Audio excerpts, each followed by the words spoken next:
नमस्कार दोस्तों, स्वागत है आपका यूपीएससी पीसीएस ज्ञान में। मैं डॉक्टर हिमांशु। दोस्तों, जैसा मैंने आपसे प्रॉमिस किया था कि हम लोग पीटी 365 कंप्लीट करेंगे with PYQ and a innovative approach of QRS. So this is the first lecture of environment PT 365, जहाँ पे हम लोग फर्स्ट सारे टॉपिक्स इसके कवर करेंगे। ये इतने टॉपिक आज हम लोग इसमें कवर करने वाले हैं और उसके बाद इससे रिलेटेड हम लोग सारे पीवाईक्यूज़ भी करेंगे। पीवाईक्यू मैं आपको दिखा रहा हूँ सैम्पल के लिए। इससे रिलेटेड ये सारे पीवाईक्यूज़ हैं। मैंने देखिए टॉपिक वाइज पीवाईक्यू लिखे हैं कि बायोडाइवर्सिटी टॉपिक में वाइल्ड लाइफ एंड कंजर्वेशन से रिलेटेड क्या क्या टॉपिक्स आ सकता है इसमें, जैसे कि जो red list of threatened species है उससे क्या टॉपिक से पीवाईक्यू आया हुआ है अभी तक। ये मैंने हर एक टॉपिक को मैंने कंपाइल किया हुआ है और एक एक करके इसके बाद हम लास्ट में ये कवर करेंगे। और इसके लास्ट के बाद हम लोग सबसे लास्ट में करेंगे क्यूआरएस मतलब क्विक रिवीजन सेगमेंट को भी कवर करेंगे, जिसमें हम लोग सारे जो टॉपिक हैं we will revise it again quickly. सारे टॉपिक को एक क्विकली पूरा कवर कर लेंगे। तो दोस्तों, हम लोग स्टार्ट करते हैं अपने पहले टॉपिक से, जिसका नाम है वाइल्ड लाइफ एंड कंजर्वेशन, जिसमें एक सब टॉपिक है red list of threatened species. तो दोस्तों, पहला जो है red list of threatened species, हमको ये देखना है कि red list of threatened species कौन पब्लिश करता है। तो IUCN इसको पब्लिश करता है। कब IUCN के बारे में पढ़ लेते हैं। 1948 में बना था IUCN। एक NGO है जो working in the field of nature conservation and sustainable use of natural resources. एक ये इन्वॉल्व होता है डेटा गैदरिंग में, analysis, research, field project, advocacy, lobbying and education में। IUCN is famous for the red list, जिसमें वो 9 categories को publish करता है। और उसके बाद इसका हेड क्वार्टर जो है स्विट्जरलैंड के ग्लैंड में इसका हेड क्वार्टर है। सबसे पहले हम पढ़ते हैं कि red list of threatened species क्या होता है। It provide information about the animal, plant, fungus species which are at risk of extension into 9 categories. तो ये 9 कैटेगरीज इंपॉर्टेंट है। सबसे पहले ये 9 कैटेगरी इंपॉर्टेंट है हमको पढ़ने के लिए, समझने के लिए क्या है। सबसे पहला जो है डेटा डिफिशिएंट, जो है जिसके बारे में कम डेटा अभी है, लेकिन they are not at any level of the risk of extension. Least concern मतलब कि जो दे आर स्टेबल इनफ है, उनका पॉपुलेशन अभी स्टेबल है, जो कि unlikely to face any extension near, जिनका कोई नियर फ्यूचर में भी एक्सटेंशन का कोई चांस नहीं है। नियर थ्रेटन मतलब those who are at the border are those who are likely to qualify for the threaten category in the near future. So these are the few 3 category. Later these three category, that is vulnerable, endangered and critically endangered.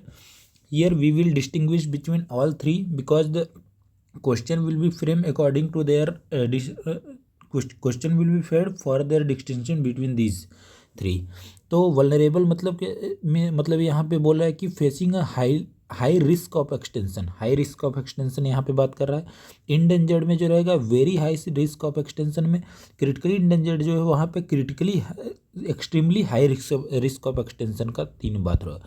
दोस्तों, ये दो अलग जो है, अलग से जो है एक्सटेंशन इन द वाइल्ड और एक्सटिंक्ट, ये दोनों बहुत ही इंपॉर्टेंट है। यूपीएससी डायरेक्टली क्वेश्चन पूछ सकता है कि what do you understand by the meaning of extinct in the wild. तो आपको बताना पड़ेगा कि ओनली नोन, जो extinct in wild means only known to the survive in the captivity, जो कि पालतू के जैसे पाल के रखा हुआ है, या तो कल्टीवेशन और well outside in the natural range, मतलब जो नेचुरल रेंज होता है किसी भी स्पीसीज का उसके आउटसाइड में उसको रखा हुआ है, पर ये अपने नेचुरल रेंज में अवेलेबल नहीं है। एक्सटिंक्ट मतलब ये हो गया कि नो रीजनेबल डाउट, कोई भी ऐसा डाउट नहीं है कि लास्ट इंडिविजुअल हैज डाइड, मतलब लास्ट इंडिविजुअल कहीं भी नहीं, ना तो कैप्टिविटी में है ना तो वाइल्ड में है, कहीं भी नहीं। तो ये 9 कैटेगरी कवर हो गया। अब हम लोग पढ़ेंगे कि ये इससे रिलेटेड एक क्वेश्चन आपको बताता हूँ, जो कि यूपीएससी ने 2011 में पूछा है कि रेड लिस्ट डेटा बुक जो है पब्लिश्ड बाय द IUCN, उसके अंदर क्या है, कंटेंट लिस्ट ऑफ क्या कंटेंट करता है। तो endemic plant and animal species present in the biodiversity part hotspot, threatened plant and animal species, protected site for conservation of nature and natural resources in various countries. तो देखिए आप जैसे ही आपको ये red list of red data जो book है वो IUCN का, तो आप यहाँ पे आप अगर जैसे ही पढ़ेंगे क्या बोल रहा है कि इन्फॉर्मेशन देता है animal plant fungus species which are at risk of extension into 9 category. तो ये दूसरा वाला इसका करेक्ट है। नेक्स्ट चलते हैं हम लोग। नेक्स्ट टॉपिक क्या है, sustainable finance for the tiger landscape conference.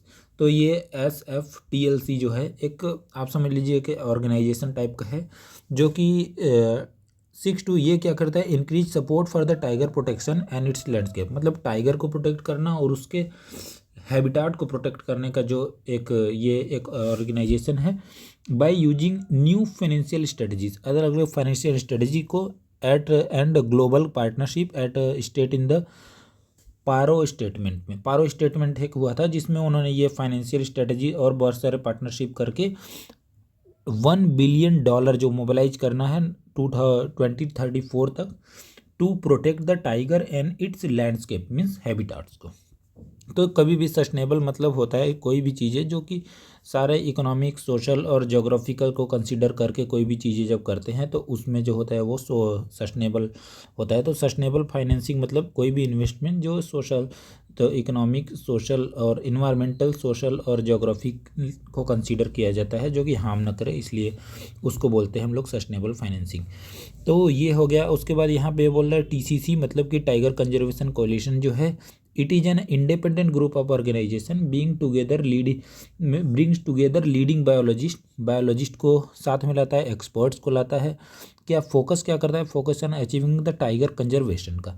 इसका काम ही है टाइगर कंजर्वेशन का। इसके अंदर जो 3 ऑर्गेनाइजेशन इसको लीड करते हैं, मेंबर ऑर्गेनाइजेशन IUCN है, United Nation Development Programme WWF है, WWF वाइल्ड लाइफ कंजर्वेशन और वर्ल्ड वाइल्ड लाइफ फंड है। ये चारों लोग मिलकर ये काम करते हैं। तो अब आप ये देखेंगे कि SFTLC का जो प्रेजेंटेड बाई कौन प्रेजेंट करता है, UNDP, ये याद कर लेना इंपॉर्टेंट है। उसके बाद टाइगर बॉन्ड्स जो बाय द एशियन ADB जो है, एशियन डेवलपमेंट बैंक जो है, वो टाइगर बॉन्ड जो है उसने ADB ने लॉन्च किया था टाइगर बॉन्ड। नेक्स्ट जो हम लोग पढ़ते हैं कि इंडियन टाइगर के बारे में पढ़ते हैं। UPSC को स्पीसीज़ के बारे में पूछने की आदत है। जनरली स्पीच के बारे में क्या पूछता है, अगर आप मेरा PYQ का सीरीज़ देखेंगे तो उसमें मैंने एक्सप्लेन किया है कि कैसे UPSC जो स्पीसीज़ के बारे में क्या पूछता है, एनिमल स्पीसीज प्लांट स्पीसीज से रिलेटेड क्वेश्चंस कैसा पूछता है, मैंने उसमें एक्सप्लेन किया हुआ है। तो यहाँ पे देखिए इंडियन टाइगर के बारे में क्या बोल रहा है कि ये सबसे पहले हमको ये देख लेना है कि कैरेक्टरिस्टिक क्या होता है। फ्लैगशिप स्पीसीज है इंडिया का, फ्लैगशिप स्पीसीज क्या है आपको ये जाके पढ़ना पड़ेगा। अम्ब्रेला स्पीसीज क्या है ये पढ़ना पड़ेगा। उसके बाद टाइगर जो स्ट्रिप्स होते हैं मतलब उनके जो पंजे वगैरह होते हैं are individually as unique as human fingerprint. जैसे हमारे फिंगरप्रिंट्स इंडिविजुअली अलग होते हैं वैसे उनके भी होते हैं। कंजर्वेशन एफर्ट्स हमारे यहाँ कौन कौन से लगाए गए हैं, जैसे प्रोजेक्ट टाइगर 1973 में लॉन्च किया था, सेंट्रली स्पॉन्सर्ड स्कीम है। स्पॉन्सर्ड स्कीम मतलब कि जहाँ पे सेंटर और स्टेट दोनों मिलके किसी भी चीज़ को कर रहे हैं वो सेंट्रली स्पॉन्सर्ड स्कीम होता है। इन सीटू कंजर्वेशन है मतलब कि उसके खुद के हैबिटाट में ही हम लोग प्रमोट कर रहे हैं उसको।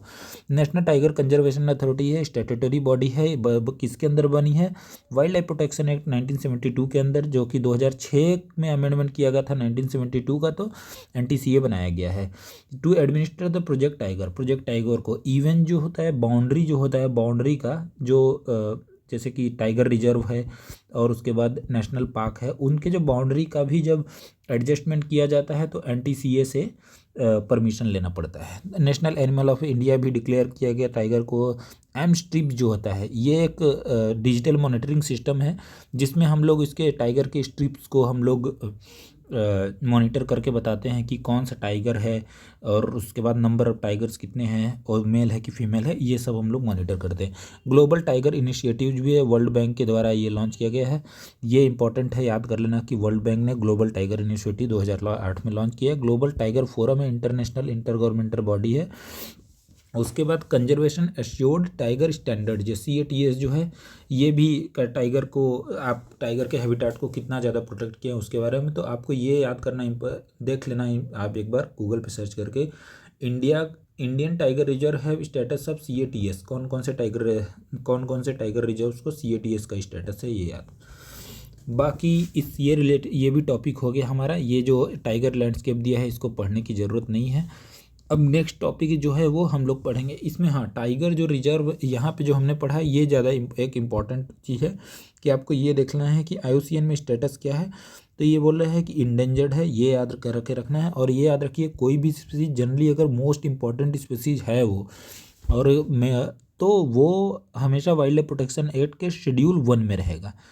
तो ये ध्यान में रखना है। नेक्स्ट टॉपिक आता है the international big cat alliance के IBCA के बारे में। तो देखिए जो है IBCA ना, हमने जब 50 साल हमारा हो गया था इंडियन प्रोजेक्ट टाइगर का, इंडिया का प्रोजेक्ट टाइगर का 2023 में, तो हमने लॉन्च किया था IBCA, क्या, international big cat alliance. Big cat alliance में टोटल 7 स्पीसीज़ हैं, 7 बिग कैट स्पीसीज़ हैं जिनको उनको कंजर्वेशन के लिए हमको कोऑपरेशन करना है। वो 7 species tiger, lion, leopard, snow leopard, cheetah, jaguar, puma है। अब ये देखिए जो इन 7 में से 5 जो है इंडिया में पाया जाता है, सिर्फ 2 पूमा और जैगुआर जो है ऐसा जो दोनों नहीं पाए जाते हैं। ये एक जो है कि इसका हेडक्वार्टर इंडिया में ही है IBCA का। और ये एक मल्टी कंट्री और मल्टी एजेंसी कोलेशन है, मतलब कई सारे जो कंट्रीज़ और कई सारे एजेंसी जिसमें इन्वॉल्व हैं। और एलिजिबिलिटी क्या है इसका, जितने भी UN मेंबर कंट्रीज़ हैं they all are eligible for the becoming the member of IBCA। 9 international organisation are also involve to support the IBCA। फिर उसके बाद ये ख़त्म हो गया। और आपको ये देखना चाहिए कि ये IUCN स्टेटस अलग अलग का नॉर्मली एक पढ़ लीजिए, क्या कि इंडेंजर्ड है टाइगर का, वल्नरेबल है बाकी जो लायन, चीता, स्नो लेपर्ड, लेपर्ड का, नियर थ्रेटेंड है जैगुआर, और लीस्ट कंसर्न है पूमा। पूमा तो इतना लीस्ट कंसर्न है, आप समझ लीजिए कि नॉर्मली लीस्ट कंसर्न मतलब जो कि बहुत ज़्यादा, जिसका संख्या भी बहुत ज़्यादा है। तो हम लोग पूमा उमा का कुछ पहनते हैं तो उससे आप लोग समझ सकते हैं। All big cats in India are listed in the schedule 1 and 4 of the wildlife protection act and CITES के अपेंडिक्स 4 में है ये सब। नेक्स्ट चलते हैं एलिफेंट सेंसस के बारे में बात कर रहा है। तो देखिए रिसेंटली अभी जो एलिफेंट सेंसस हुआ है जिसमें कर्नाटका जो है में highest number of elephants, more than 6000 elephants had been found.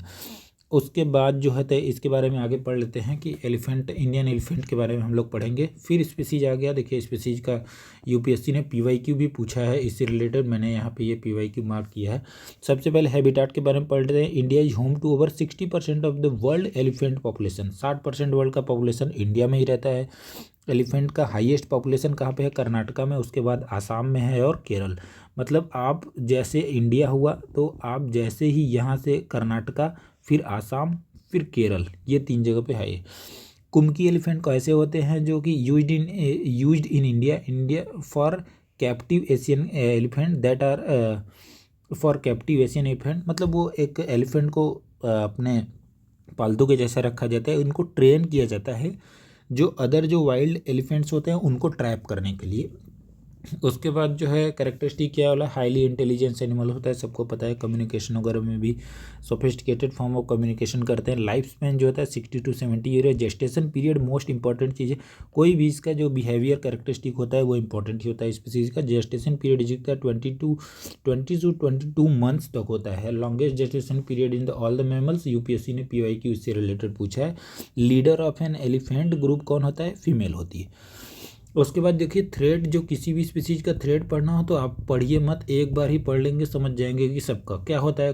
Habitation, fragmentation होता है, डिग्रेडेशन हो रहा है इकोसिस्टम का। उसके बाद एक्सपेंशन ऑफ एग्रीकल्चर वगैरह हो रहा है तो और ज़्यादा उसके एरिया को कंजर्वेशन करने में इशूज आ रहे हैं। ह्यूमन एलिफेंट कॉन्फ्लिक्ट बढ़ रहे हैं, पोचिंग, ये सब होता है और सब में लगभग यही होगा। नेक्स्ट कंजर्वेशन IUCN का स्टेटस में ये इंडेंजर्ड है। वाइल्ड लाइफ प्रोटेक्शन एक्ट के 1 है। कंजर्वेशन मेजर्स में देखें तो हमने प्रोजेक्ट एलिफेंट कब किया था, 1992। आपको याद होगा कि हमने प्रोजेक्ट टाइगर कब स्टार्ट किया था, 1973 में। और उसके बाद हम देखिए प्रोजेक्ट एलिफेंट 1992। क्रोनोलॉजिकली कभी क्वेश्चन पूछ सकता है तो ये याद रखना है। 13 जो एलिफेंट रिजर्वायर्स हमारे इंडिया में, 14 मेजर एलिफेंट स्टेट्स हैं। 14 मेजर एलिफेंट स्टेट्स में हमने 33 जो है कि टोटल एलिफेंट रिजर्वायर्स बनाए हैं। अब ये देखिए एलिफेंट्स को जो 2 ग्रुप में डिवाइड किया जा सकता है, एशियन एलिफेंट, उसके बाद अफ्रीकन एलिफेंट। ज़्यादा कुछ नहीं पढ़ना है, बस इनका आईयूसीएन स्टेटस याद रखिए। इंडेंजर्ड है एशियन जो है वो इंडेंजर्ड है, और आईयूसीएन में जो 2 पार्ट हैं जिसमें 2 अलग अलग हैं, सवाना और फॉरेस्ट वाले, उसमें एक इंडेंजर्ड है जो फॉरेस्ट मतलब जो जंगल में हो क्रिटिकली इंडेंजर्ड है, ज़्यादा हालत ख़राब है। सवाना वाला जो है वो ठीक है, इंडेंजर्ड में है, इंडिया और दोनों। उसके बाद देखिए एशियन वाले का ये करेक्टरिस्टिक ये है कि स्मॉलर है, 3 से 6,000 किलो के आसपास ही है। ओनली सम मेल्स, कुछ मेल्स जो होते हैं एशियन एलिफेंट के पास ही टस्क होते हैं। Tusk are absent in the female, क्योंकि वो रेडिमेंट्री टाइप के होते हैं। उसके बाद यहाँ पे देखेंगे तो इसका लार्जर साइज होता है, अफ्रीकन एलिफेंट का वेट ज़्यादा होता है उनका। बोथ मेल और female African elephants have tusk, ये बहुत ही ज़्यादा इंपॉर्टेंट है, ये याद रखना है, ये इतना टोटल। नेक्स्ट आता है टॉपिक आता है हमारा का स्टेट ऑफ राइनोज रिपोर्ट 2022 के बारे में बात करते हैं। इंटरनेशनल जो राइनो फाउंडेशन है रिलीज किया उसने स्टेट ऑफ राइनो रिपोर्ट 2022। वो क्या बोलते हैं राइनो के बारे में, सबसे पहले हम पढ़ेंगे 5 स्पीसीज ऑफ राइनो, 2 अफ्रीकन जो थे white and black rhino, 3 Asian जो इंडियन राइनो, सुमात्रा राइनो, जावन राइनो। तो इसमें आप देखेंगे कि राइनो कंजर्वेशन इनिशिएटिव हमने बहुत सारे लॉन्च किया है, जिनमें से एक ये याद कर लेना है कि इंडियन राइनो विजन 2020 वाला जो है वो है। तो ये बोलते हैं कि अगर डिफरेंस बिटवीन अफ्रीकन राइनो और एशियन राइनो, तो अफ्रीकन राइनो जो white rhino is second largest land mammal after elephant. ये इंपॉर्टेंट का व्हाइट वाला देखिए व्हाइट है और अफ्रीका में पाया जाता है। अफ्रीका में पहले ब्लैक पाया जाता है, लेकिन अफ्रीका में वाइट जो पाया जाता है राइनो वो सेकेंड लार्जेस्ट लैंड मैमल होता है आफ्टर एलिफेंट, ऐसे याद कर सकते हैं आप। और उसके बाद इसके अपीयरेंस में देखें तो 2 हॉर्न्स होता है राइनोज में, वो जितने भी अफ्रीका के जितने भी हैं दोनों वाइट एंड ब्लैक दोनों का 2 हॉर्न्स है, पुअर स्विमर्स है ये। और उसके बाद ग्रासलैंड सवाना वगैरह पाए जाते हैं। वाइट राइनो जो नियर थ्रेटेंड है और ब्लैक राइनो जो है क्रिटिकली इंडेंजर्ड है। अब देखते हैं एशियन के बारे में बात करते हैं हम कि एशियन में 3 पार्ट में डिवाइड हुए, इंडियन, सुमात्रा और जावन। तो देखिए जो इंडियन राइनो है वही largest of all Asian species में सबसे बड़ा कौन है, इंडियन राइनो।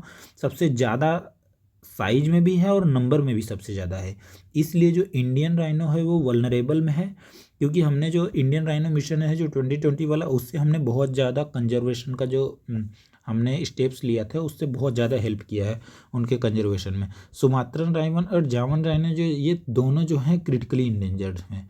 इनके बारे में पढ़ लीजिए कि जो इंडियन राइनो है वो जो है ये भी 1 हन राइनो है, 2 हन राइनो सिर्फ एक ही है सुमात्रन राइनो, और 1 हन राइनो इंडियन और जावन राइनो दो गुड स्विमर होते हैं, पर ये 2 गुड स्विमर नहीं है, ये याद रखिए। नेक्स्ट चलते हैं हम लोग, ये तो हमने पढ़ लिया। ऊपर का क्या था, इन्होंने बोला है कि की फाइंडिंग्स में क्या बोलते हैं कि IRF जो 19 IRF जो है कि क्या बोलते हैं इसको, इंटरनेशनल राइनो फाउंडेशन कब बना है, 1991 में बना है। यही dedicated to survival of the world's rhino species के बारे में की फाइंडिंग क्या बोला है, all 5 species combined there are just सिर्फ 28,000 के आसपास ही बचे हैं पूरे वर्ल्ड में।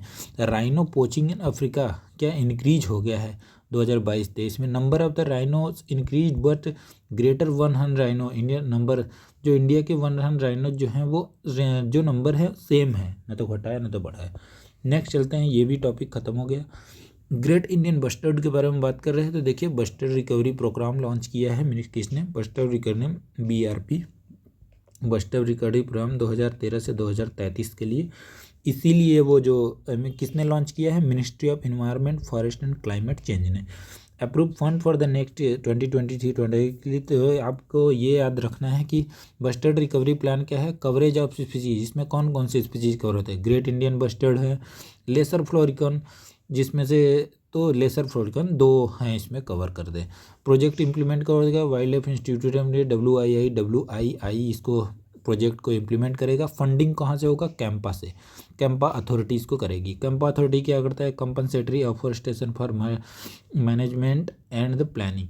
कैंपा जो है ठीक है, इसके बारे में देखते हैं। फिर उसके बाद जो है कोलैबोरेशन एजेंसी कौन है, इसमें कौन से बॉम्बे नेचुरल हिस्ट्री सोसाइटी है जो कि 1883 में बनाया था। लेसर फ्लोरिकन्स के बारे में पढ़ लेते हैं थोड़ा सा। स्मॉलेस्ट बर्ड, लेसर जैसा कि इसका नाम ही सजेस्ट कर रहा है, lesser bird smallest bird of the bustard family होता है। प्रोटेक्शन स्टेटस क्या है इसका, क्रिटिकली इंडेंजर्ड है। वाइल्ड लाइफ प्रोटेक्शन एक्ट के हमेशा शेड्यूल 1 में रहेगा, ऐसा आपको मैंने पहले ही बताया है।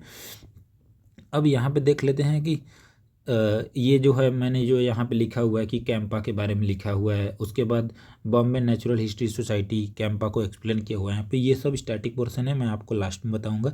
सबसे पहले देख लेते हैं ग्रेट इंडियन बस्टर्ड के बारे में, देखते हैं। क्रिटिकली इंडेंजर्ड है, दोनों देखिए, ये भी क्रिटिकली इंडेंजर्ड है और ये भी क्रिटिकली इंडेंजर्ड है। और इसके बाद इंडेमिक टू, ये सबसे ज़्यादा देखिए इंपॉर्टेंट पॉइंट ये है कि इंडेमिक टू इंडियन सब कॉन्टिनेंट, इंडिया नहीं, इंडियन सब कॉन्टिनेंट, मतलब इंडिया के आजू बाजू जो कंट्री हैं उनमें भी है। Mostly in the Rajasthan and Gujarat में पाया जाता है। स्मॉल और भी है, कहाँ, महाराष्ट्र, कर्नाटक, आंध्र प्रदेश में भी है।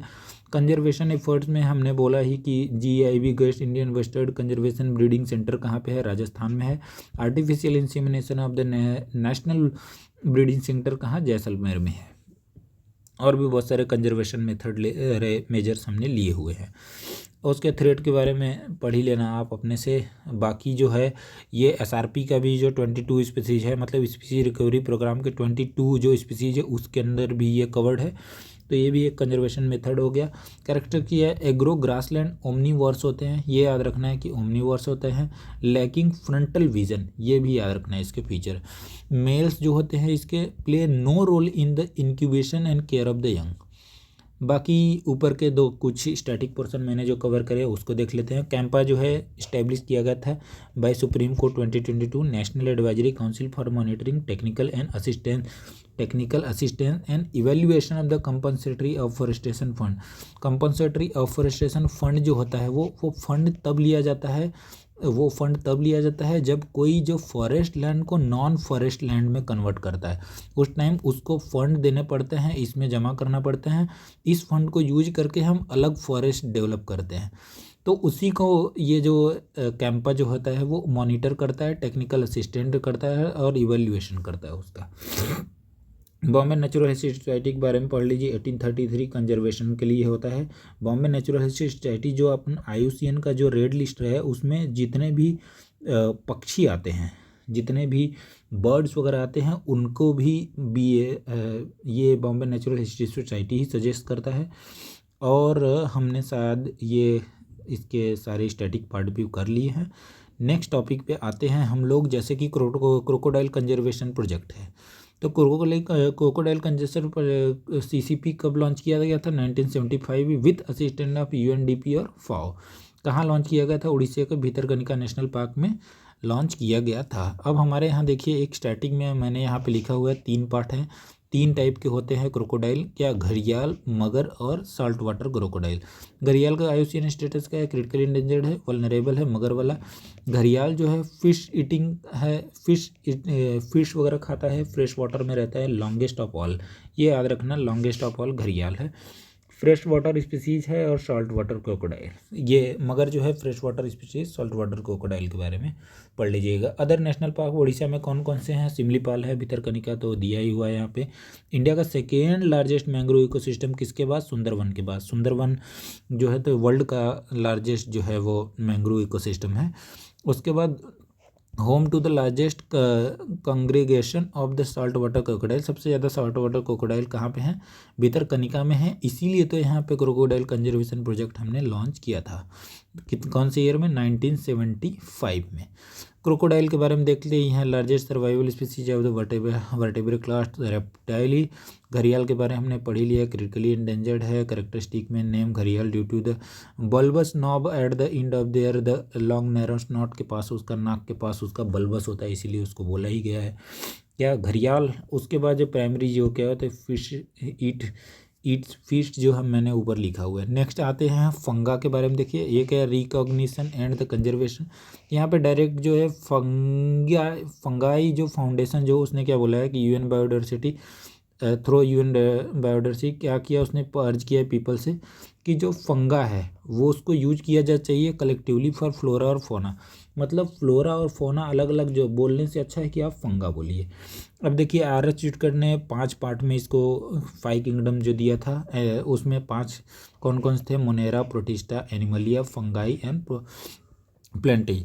डाइवर्सिटी क्या है फंगाई का, vary from the single cell organism to complex multi cellular organism होते हैं। आप ज़्यादा पढ़ने की ज़रूरत नहीं है। माइको रेमेडिएशन क्या होता है, assist the degradation of the contamination जैसे जो प्लास्टिक वगैरह को, कंटामिनेशन जो होता है उसको डिग्रेड करने में हेल्प करता है प्लास्टिक वगैरह को। मेडिसिनल में जैसे एंटीबायोटिक्स में पेनिसिलिन भी एक क्या है, एक फंगाई है। उसके बाद पोटेंशियल साइकोथेरेपी भी करता है सीलोसाइबिन के रूप में। ठीक है, आगे ये पढ़ना होगा तो पढ़ लेना, ज़्यादा इम्पोर्टेंट नहीं है वैसे। नेक्स्ट टॉपिक पे आते हैं, world network of the biosphere reserve. देखिए वर्ल्ड नेटवर्क जो बायोस्फीयर रिजर्व है ये एक यूनेस्को का प्रोग्राम है। उसने अभी तक टोटल 136 कंट्रीज़ में 760 के आसपास world man and biosphere reserve declare कर चुका है। मैन एंड बायोस्फीयर रिजर्व क्या है, कब 1970 में लॉन्च किया था, किसने, IUCN ने। उसके बाद it is an intergovernmental scientific programme है जो कि establish scientific basis for enhancing relationship between people and environment. मतलब यह पीपल और इन्वायरमेंट दोनों एक दूसरे के कैसे कोऑपरेट करके आगे बढ़ सकते हैं, उसके लिए man and biosphere, man and biosphere, man and biosphere, ये ही आप इसके नाम से समझ सकते हो इसको। इंडिया में टोटल 18 बायोस्फीयर रिजर्व हैं, जिनमें से 12 जो हैं उनको मैब के अंदर डेजिग्नेट किया गया है। नीलगिरी बायोस्फीयर रिजर्व जो है इंडिया का, उसको फर्स्ट टाइम मैब के अंदर डिक्लेयर किया गया था। अबाउट बायोस्फीयर रिजर्व क्या होता है, बायोस्फीयर रिजर्व जो होता है वो इन सीटू कंजर्वेशन, मतलब जो ये लैंडस्केप है किसी भी उसका इकोसिस्टम का, उसी के अंदर जब किसी चीज़ को कंजर्व किया जाता है उसी को बोलते हैं in situ. Area representing diverse natural cultural landscape across terrestrial, coastal और मैराइन इकोसिस्टम, मतलब इसमें टेरेस्ट्रियल भी होता है, कोस्टल भी होता है, मैराइन भी इकोसिस्टम। कंसिस्ट 3 पार्ट होते हैं। ये भी कोई भी जो बायोस्फीयर रिजर्व होता है, जो बायोस्फीयर रिजर्व होता है उसके अंदर 3 पार्ट होते हैं। मैंने यहाँ पे बनाया, कोर पार्ट सबसे अंदर को हो जाता है। यहाँ पे मोस्टली सारी चीज़ें जो होती है स्ट्रिक्टली प्रोहिबिटेड रहते हैं, जनरली कुछ चीज़ करने के लिए नहीं होता है। इसके बाद जो होता है बफर जोन होता है। बफर जोन में मोस्ट ऑफ द चीज़ें जो रहते हैं वो प्रोटेक्टेड प्लस रेगुलेटेड दोनों रहता है। और इसमें जो रहता है बहुत सारी चीज़ें छूट रहती है कि आप कर सकते हैं, जिसका नाम है ट्रांजिशन एरिया। बायोस्फीयर रिजर्व देख लीजिए, इंडिया में टोटल बायोस्फीयर रिजर्व के बारे में 18 बायोस्फीयर रिजर्व हमने पढ़ाई है, जिसमें से कि 12 जो है मैब के अंदर हैं।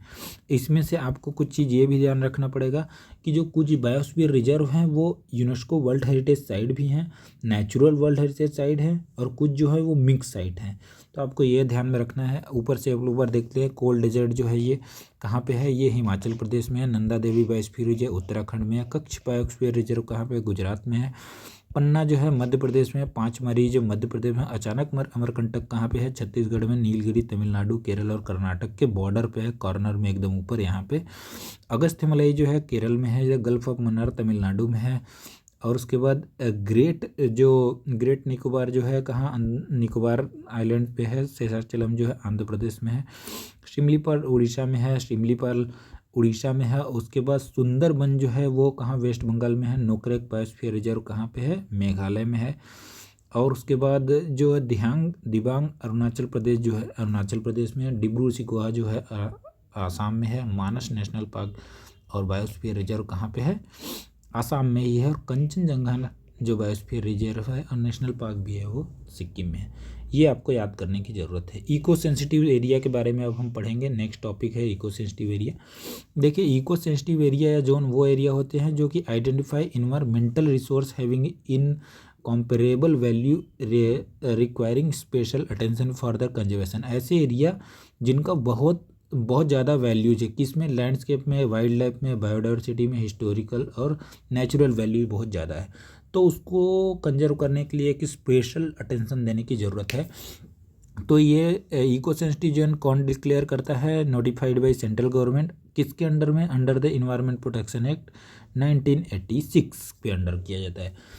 तो ये क्या करता है, act as a transition zone, transition zone के जैसे काम भी करता है। कौन, eco sensitive zone from area to higher protection to the area involving lesser production. आपको मैं यहाँ पे समझाने की कोशिश करूँगा। देखिए ये जो होता है बायोस्फीयर रिजर्व है, तो इन दोनों के बीच का जो एरिया रहता है ना, यहाँ पे हम लोग यहाँ पे डिक्लेयर कर सकते हैं इको सेंसिटिव जोन। तो क्या करेगा ना कि ये पूरी तरीके से रेगुलेटेड एरिया रहेगा, पर यहाँ पे बहुत सारी चीज़ें अलाउड भी रहेंगी। तो ऐसा हो सकता है कि इसको प्रोटेक्ट करेंगे तो ऑलरेडी अपने आप प्रोटेक्ट होगा, इसीलिए इसको ट्रांजिशन जोन भी बोला गया। Eco sensitive notified by central government हमने पढ़ी लिया। ये act as a ECDJ generally regulated, और इसके जितने भी एक्टिविटीज़ रहते हैं जनरली रेगुलेटेड होते हैं, कभी भी प्रोहिबिटेड नहीं होते हैं कि नहीं कर सकते। आप बहुत सारी चीज़ें कर सकते हैं, पर रेगुलेशन क्या रेगुलेशन है उसके अकॉर्डिंग करते हैं।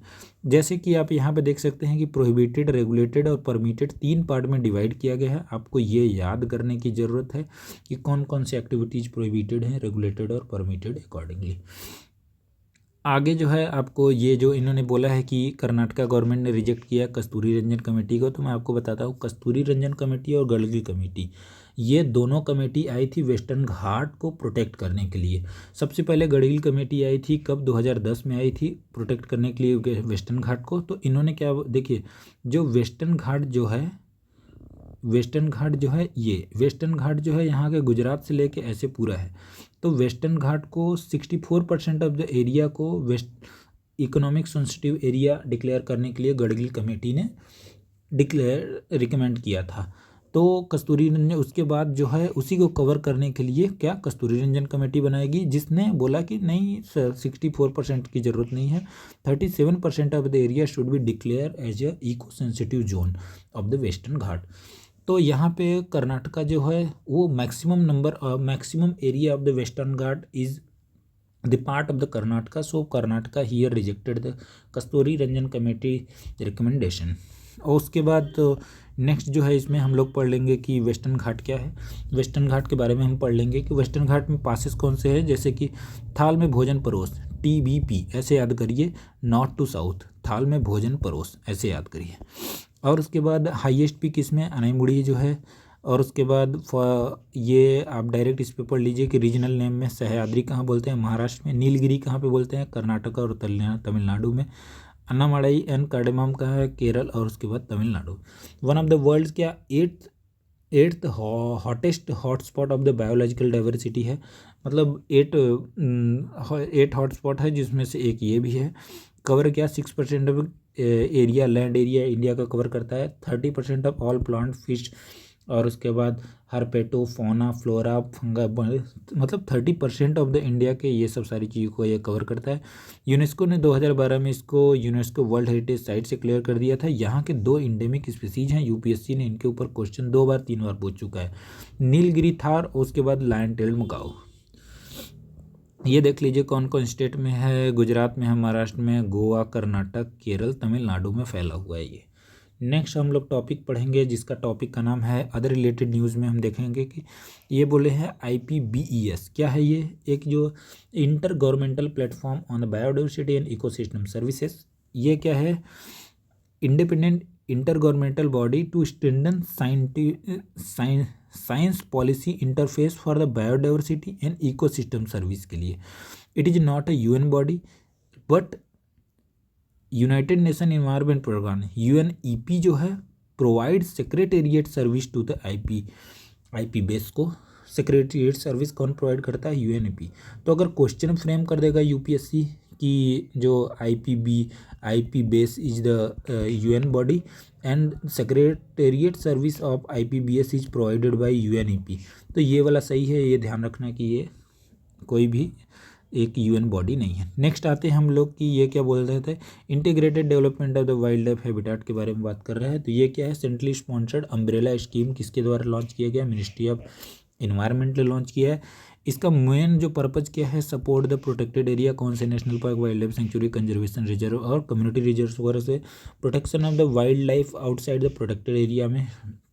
उसके बाद इसका 2 ही काम है, बस ये याद रखना है, बस किसने लॉन्च किया, मिनिस्ट्री ऑफ इन्वायरमेंट ने, बात खत्म है। नेक्स्ट करते हैं अपन पीपल्स बायोडाइवर्सिटी रजिस्टर के बारे में। देखिए UPSC ने इसके बारे में 2024 में ऑलरेडी क्वेश्चन पूछा है कि 2023 में UPSC ने क्वेश्चन पूछा है कि बायोडाइवर्सिटी मैनेजमेंट कमेटी जो है उसके बारे में क्वेश्चन पूछा है। तो बायोडाइवर्सिटी मैनेजमेंट कमेटी किसके अंडर बना है, बायोलॉजिकल डाइवर्सिटी एक्ट 2002 है, उसी के अंडर आता है एक कमेटी है जिसका नाम है बायोडाइवर्सिटी मैनेजमेंट कमेटी, और उसी के अंडर आता है PBR, क्या, पीपल बायोडाइवर्सिटी रजिस्टर। तो PBR क्या करता है ना कि ये लोकल बायोलॉजिकल रिसोर्सेज वगैरह को इंक्लूड करता है, उनके बारे में मेडिसिनल जो भी प्रॉपर्टी वगैरह है उस एरिया को, उन सब के बारे में लोगों को इन्फॉर्म करता है और नॉलेज देता है। नेक्स्ट जो होता है, इसके लिए अगर आप UPSC PYQ करना चाहते हैं सारा, तो मेरा जो PYQ का सीरीज़ है उसको एक बार फॉलो करके देखें ज़रूर। नेक्स्ट जो होता है इन्वायरमेंट परफॉर्मेंस इंडेक्स करता है, डायरेक्ट याद कर लीजिए किसने दिया, environment performance index by Yale Center of Environment Law and Policy. Next जो आता है नेशनल कंजर्वेशन इंडेक्स कौन देता है, Goldman Sonnenfeld School of Sustainability and the climate change. ये डायरेक्ट ये इतना इंपॉर्टेंट नहीं है, बस आपको ऐसे है। कैमल्स के बारे में देख लेते हैं हम लोग। कैमल्स न्यूज में तो इसलिए है क्योंकि यूनाइटेड नेशन ने 2024 को declared as a international year of the camelids, so this camels are in the news. Camels क्या होते हैं, कहाँ पे पाए जाते हैं, अफ्रीका और एशिया में पाए जाते हैं। अरेबियन कैमल्स दो टाइप के होते हैं camels, Arabian camel, bactrian camel. जो अरेबियन कैमल होते हैं अरब में पाए जाते हैं, वो सिंगल हम्प्ड होते हैं, और बैक्टीरियन कैमल जो होते हैं वो डबल हम्प्ड होते हैं। देखिए डोमेस्टिकेटेड बाई पीपल वगैरह, हम लोग जनरली जो कि हॉट कंडीशन वगैरह डेजर्ट वाले लोग रहते हैं वो लोग डोमेस्टिकेट करते हैं। Camel in India state animal of Rajasthan है।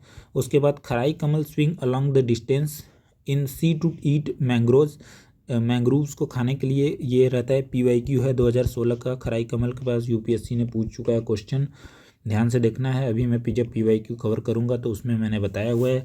बैक्टीरियन कैमल जो होता है वो फाउंड कहाँ पे, लद्दाख में रहता है। मैं ऊपर पढ़ा आपने कि bactrian camels are double humped, double, ये वाला जो होता है ना उनके पास दो होते हैं।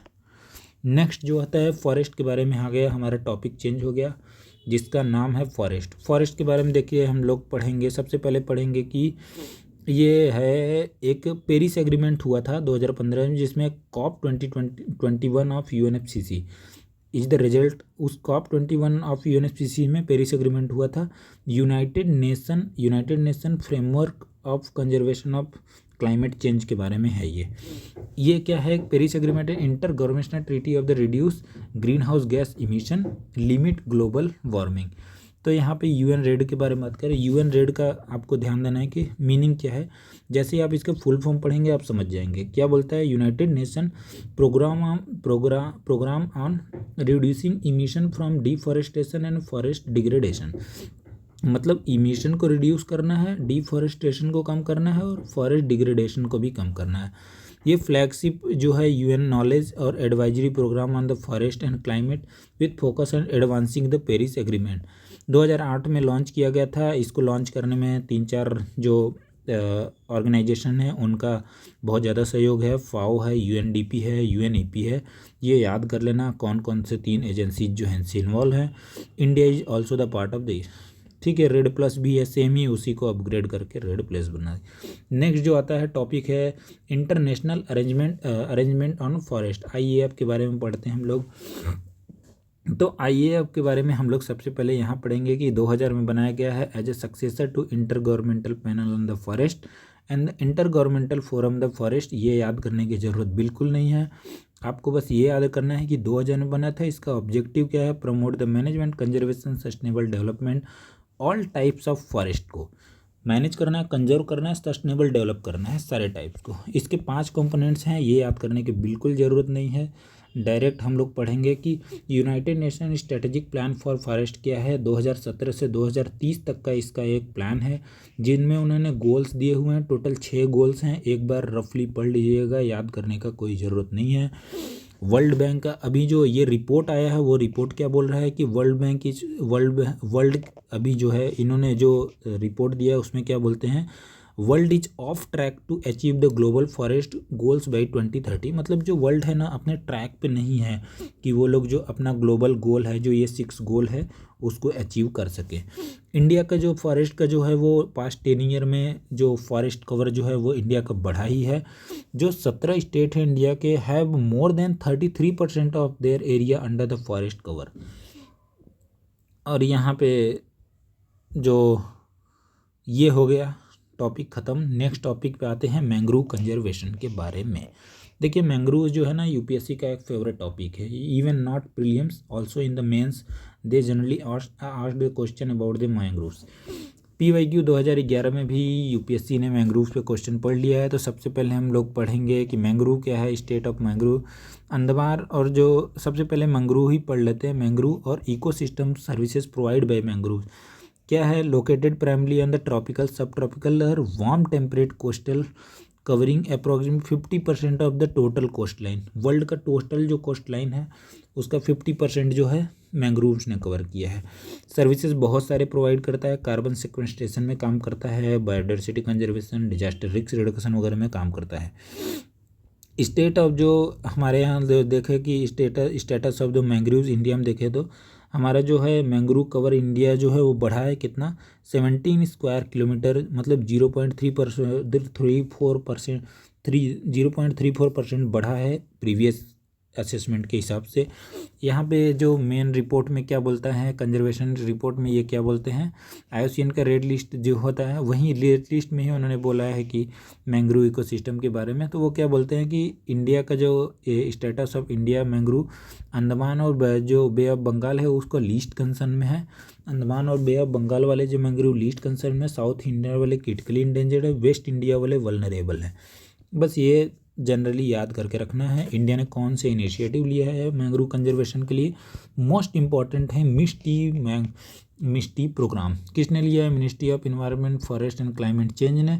इसको भी जो है वो कैंपा सपोर्ट करता है, फाइनेंशियली सपोर्ट कैंपा ही करता है। Sustainable aquaculture in the mangrove ecosystem initiative, ये भी एक वो इनिशिएटिव है।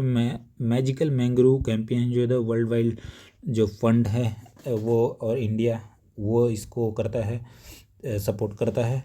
ऐसे ही आपको बस ये देख लेना है कि मैंग्रोव ब्रेक थ्रो जो है मैंग्रोव अलायंस बना था, ग्लोबल मैंग्रोव अलायंस बना था। तो उसके बाद यही सब 2-4 प्रोग्राम्स वगैरह याद करके रखने हैं।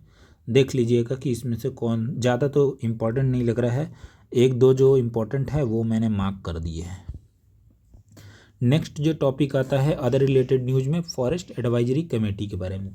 देखिए फॉरेस्ट एडवाइजरी कमेटी है जो स्टेटूटरी बॉडी है। मोस्ट इंपॉर्टेंट ये है कि ये स्टेटूटरी बॉडी है, किसके अंदर बना है, फॉरेस्ट कंजर्वेशन एक्ट 1980 के अंडर बना हुआ है। और ये इसको रेगुलेट कौन करता है, ministry of environment forest and climate change. Also क्या करता है, रिवाइज करता है ये कैंपा को। ये क्या अप्रूव करता है, diversion of forest land from non forest है। कोई भी जो फॉरेस्ट है, मान लीजिए फॉरेस्ट वाला एरिया है, इसको नॉन फॉरेस्ट एरिया मतलब कोई इंडस्ट्री वगैरह बिठाना है तो यही अप्रूवल देता है कौन, फॉरेस्ट एडवाइजरी कमेटी। पर एक बात का ध्यान रखना है कि इसका रोल सिर्फ रिकमेंडेटरी है, मतलब सिर्फ रिकमेंड कर सकता है। इसका जो रिकमेंडेशन है वो मैंडेटरी नहीं है। नेक्स्ट जो आता है टॉपिक वो है फॉरेस्ट इकोसिस्टम रिस्टोरेशन इनिशिएटिव है, जो फेरी किसने लॉन्च किया है, बस ये कितना पार्टनरशिप है, बस ये याद रखना कि कोरिया फॉरेस्ट सर्विस और CBD ने से लॉन्च किया है ये। इसमें जो फॉरेस्ट, इसका नाम है फॉरेस्ट इकोसिस्टम रिस्टोरेशन, फॉरेस्ट को ही इकोसिस्टम को रिस्टोर करने का एक प्रोसेस है, बात खत्म। इसमें इन्होंने क्या बोला है कि आईची जो हमारा design to assist developing country को असिस्ट करेगा in operationalizing national target and plan line with. जो आईची बायोडाइवर्सिटी टारगेट है उसको जो अचीव करने के लिए डेवलपिंग कंट्री को सपोर्ट करेगा ये फेरी। इसमें आईची बायोडाइवर्सिटी टारगेट क्या है आपको ये देखना चाहिए, a set of 20 targets to address the biodiversity loss. ये कि ये Aichi biodiversity target itself is the part of the CBD क्या है, CBD एक लीगली बाइंडिंग जो है बायोडाइवर्सिटी कंजर्वेशन का एक ग्रुपिंग है, जिसमें ये इनका जो ऑब्जेक्टिव क्या है, conservation of the biodiversity, ensuring sustainable use, promoting fair and sustainable sharing of the biodiversity. अब ये नेक्स्ट जो टॉपिक है हम देखेंगे कि EU का जो प्लान है नेचर रिस्टोरेशन प्लान। देखिए कभी भी UPSC कई बार क्वेश्चन EU से रिलेटेड पूछ रही है, तो यहाँ पे पूछ सकती है कि nature restoration plan is the part of the EU, तो ये करेक्ट है, ध्यान में रखना है इसको। इसका ऑब्जेक्टिव क्या है ये देख लेते हैं, continent wide and comprehensive law that form part of the European green deal. Green जो उनका जो अपना नेट जीरो बाई 2050 को टारगेट को अचीव करने के लिए उन्होंने ये एक नेचर रिस्टोरेशन प्लान बनाया हुआ है। इनमें इनका यही प्लान है कि एटलीस्ट 20% ऑफ EU लैंड और सी को ये रिकवर कर लेंगे कब 2030 तक, और all ecosystem need to restore कब 2050 तक। नेक्स्ट जो आता है वो यूरोपियन यूनियन का ही है, डिफॉरेस्टेशन रेगुलेशन है। डिफॉरेस्टेशन मतलब फॉरेस्ट को जो कटिंग कर किया जा रहा है उसी के रेगुलेशन से रिलेटेड है। तो आप इसके नाम से ये समझिए कि EU जो है उन सभी चीज़ों को बैन करने वाला है अपने मार्केट में, जो डिफॉरेस्टेशन करके उसके मार्केट में कोई भी चीज़ें लाया जा रहा है। Ensure that a set of the key goods placed in the EU market will no longer contribute to deforestation and forest degradation in the EU and elsewhere in the world। ठीक है, नेक्स्ट करते हैं। बस इतना ही याद रख लेना है इसके बारे में, इसके नाम से ही खुद एक्सप्लेन कर रहा है। नेक्स्ट जो टॉपिक है वेटलैंड, कोस्टलैंड एंड ओशियंस के बारे में होता है। यूनाइट अब ये देखिए नेक्स्ट जो टॉपिक है वो है जो कि हाई सी ट्रीटी के बारे में। देखिए बहुत ज़्यादा न्यूज में था ये, इसलिए ये इम्पोर्टेंट हो जाता है क्योंकि यूनियन कैबिनेट ने अभी अप्रूव किया है biodiversity beyond the natural jurisdiction. ये क्या बोलता है, हाई सी जो है ना, हाई सी क्या एरिया होता है।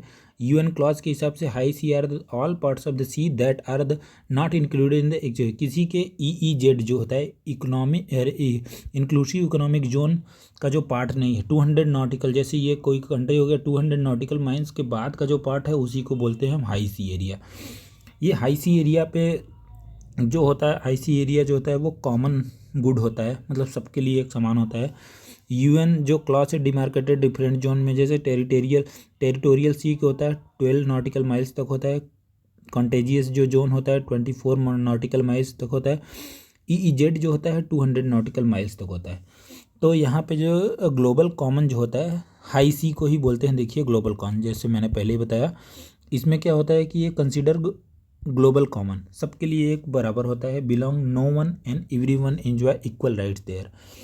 अब ये हम लोग बात करते हैं biodiversity beyond the natural jurisdiction, जो है agreement on the conservation and sustainable use of marine biological diversity of area beyond the national jurisdiction. आप अपने जो नेशनल जुरिसडिक्शन के बाद के जो एरिया को हो उसको कंजर्व करेंगे और सस्टेनेबली यूज करेंगे, इसके लिए ये एक ट्रीटी है, इंटरनेशनल ट्रीटी है। अंडर द UN क्लॉज के अंदर ही एक ट्रीटी है।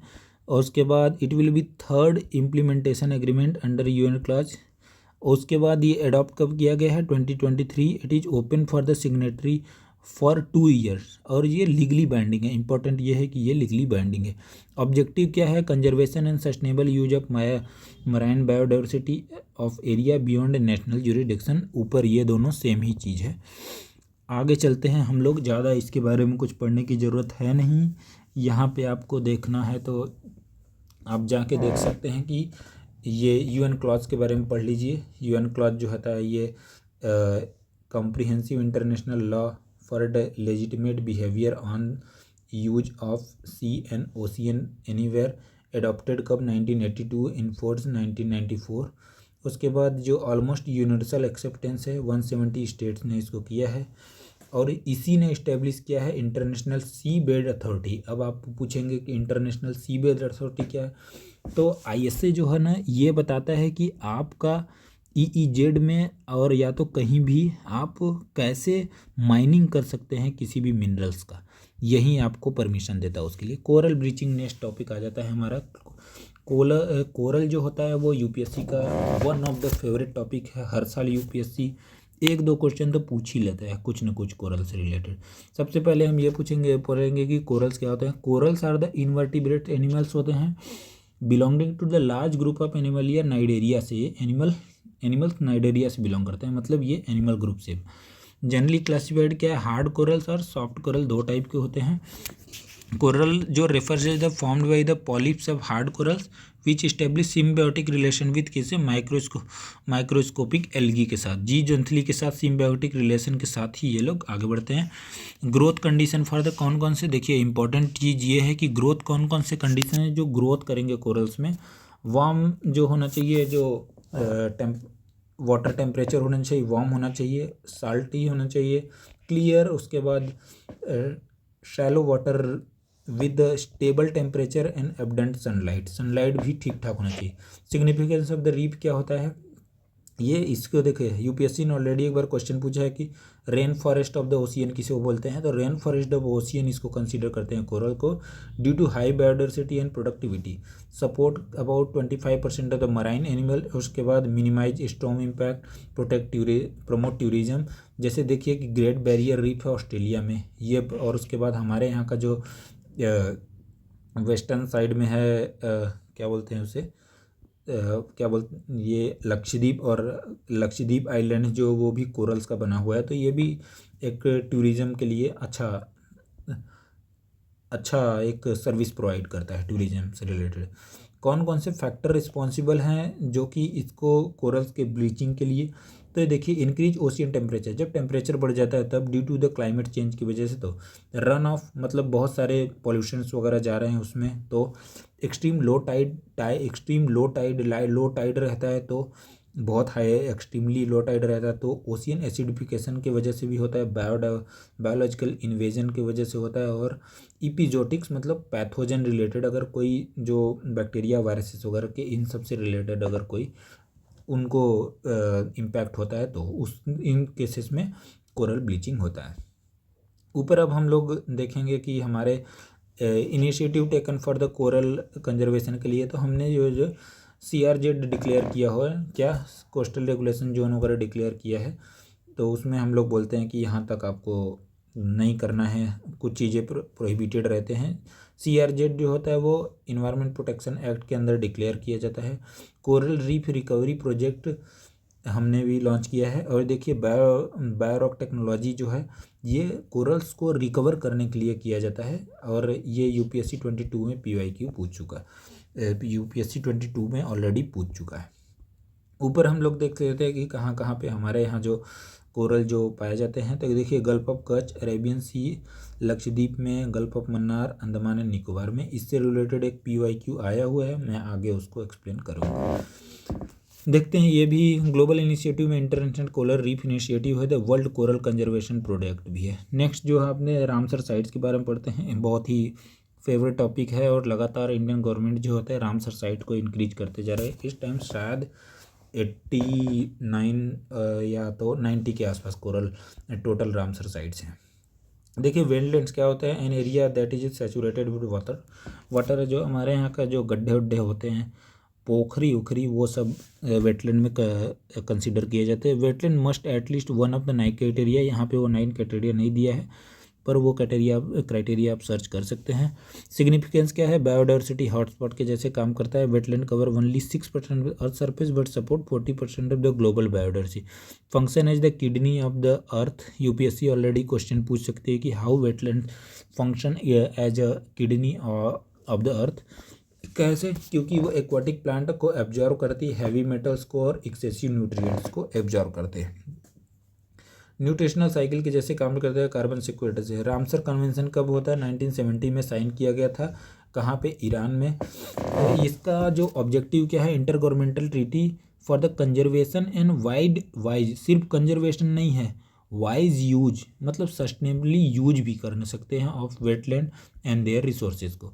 इंडिया बिकम पार्टी कब, 1992 में जो होता है। मॉन्ट्रिक्स रिकॉर्ड क्या होता है, जब कोई भी ऐसा Ramsar site where changes in ecological character have occurred, जहाँ पे उसका जो मेन इकोलॉजी है उसके अंदर कोई चेंजेस आ रहे हैं, नेगेटिव चेंजेस आर अकरिंग या तो going to occur in the near future as a result of technological development, pollution और ह्यूमन इंटरेस्ट। इन सब की वजह से अगर कोई चेंजेस उसमें हो रहे हैं, नेगेटिव चेंजेस होने वाले हैं, उसको हम लोग किसी भी जो रामसर साइट है उसको मॉन्ट्रिक्स रिकॉर्ड के अंदर रख देते हैं। अभी देखिए मणिपुर का लोकटक और Keoladeo national park of Rajasthan, they are included in the Montreux record. UPSC से भी रिलेटेड PYQ एक क्वेश्चन पूछ चुकी है। तमिलनाडु है कितना, maximum number of the Ramsar site, उसके बाद जो है उत्तर प्रदेश में। वेटलैंड देख सकते हैं, कुछ वेटलैंड जो न्यूज़ में थे, जैसे कि कंवर लेक जो है बिहार में, अब तो पहले ये सिंगल वेटलैंड था कंवर लेक, पर अब टोटल 3 जो कवर वेटलैंड हो चुके हैं बिहार में। फ्रेश वाटर नेचुरल वेटलैंड है जो थे। फिर उसके बाद नेक्स्ट है जो सुंदरवन जो है, ये तो आपको पता ही होगा कि सुंदरवन कहाँ पे है, वेस्ट बंगाल में है। ये वर्ल्ड लार्जेस्ट मैंग्रोव इकोसिस्टम है। पुलिकट जो है ये अपना आंध्र प्रदेश और तमिलनाडु के बॉर्डर पे है। और पैंगोंग त्सो और लद्दाख में है। इंडोरेक है, जो रेक जो लेक है लैंडलॉक है। हाईएस्ट सॉल्ट वाटर लेक है, 1/3 of the lake lie in the India. और उसके बाद नेक्स्ट जो आप टॉपिक हम देखें, United nation water conservation spring initiative किसने लॉन्च किया है। ये आपको पढ़ लेना पड़ेगा बस ऐसे ही कि United nation backed the national spring नाम का इनिशिएटिव किसने लॉन्च किया है, यूनाइटेड नेशन। डायरेक्ट ज़्यादा पढ़ने की ज़रूरत नहीं है। और ये जो इन्होंने बोला है कि ये शालो एक्वीफर मैनेजमेंट, पढ़ने की ज़रूरत नहीं है, सैम वगैरह। और फिशमीप इनिशिएटिव किसने लॉन्च किया है, तो ये क्या है, global projection of the exploitable fish biomass show a more than 10% decline. कुछ ज़रूरत नहीं है इसको भी पढ़ने का। नेक्स्ट देख लेते हैं टर्म्स इन द न्यूज। जैसे प्लैंक्टोज क्रैश क्या होता है, ये बोलते हैं कि a type of the planktons जो होते हैं जो primary producer turn red colour, जो प्राइमरी प्रोड्यूसर वो रेड कलर में हो जाते हैं। When a large number experience the crash, बहुत सारे नंबर के जो उसे क्रैश करते हैं तो वो रेड कलर में टर्न होता है, उसी को बोलते हैं प्लैंक्टन क्रैश। प्लैंक्टन क्या होते हैं, बस ये याद रखना कि प्राइमरी प्रोड्यूसर होते हैं। गैप लिमिटेशन क्या होता है, concept in ecology refer to the physical constraint size of prey that predator can consume. This limitation is primary determined by size of predator's mouth और गैप।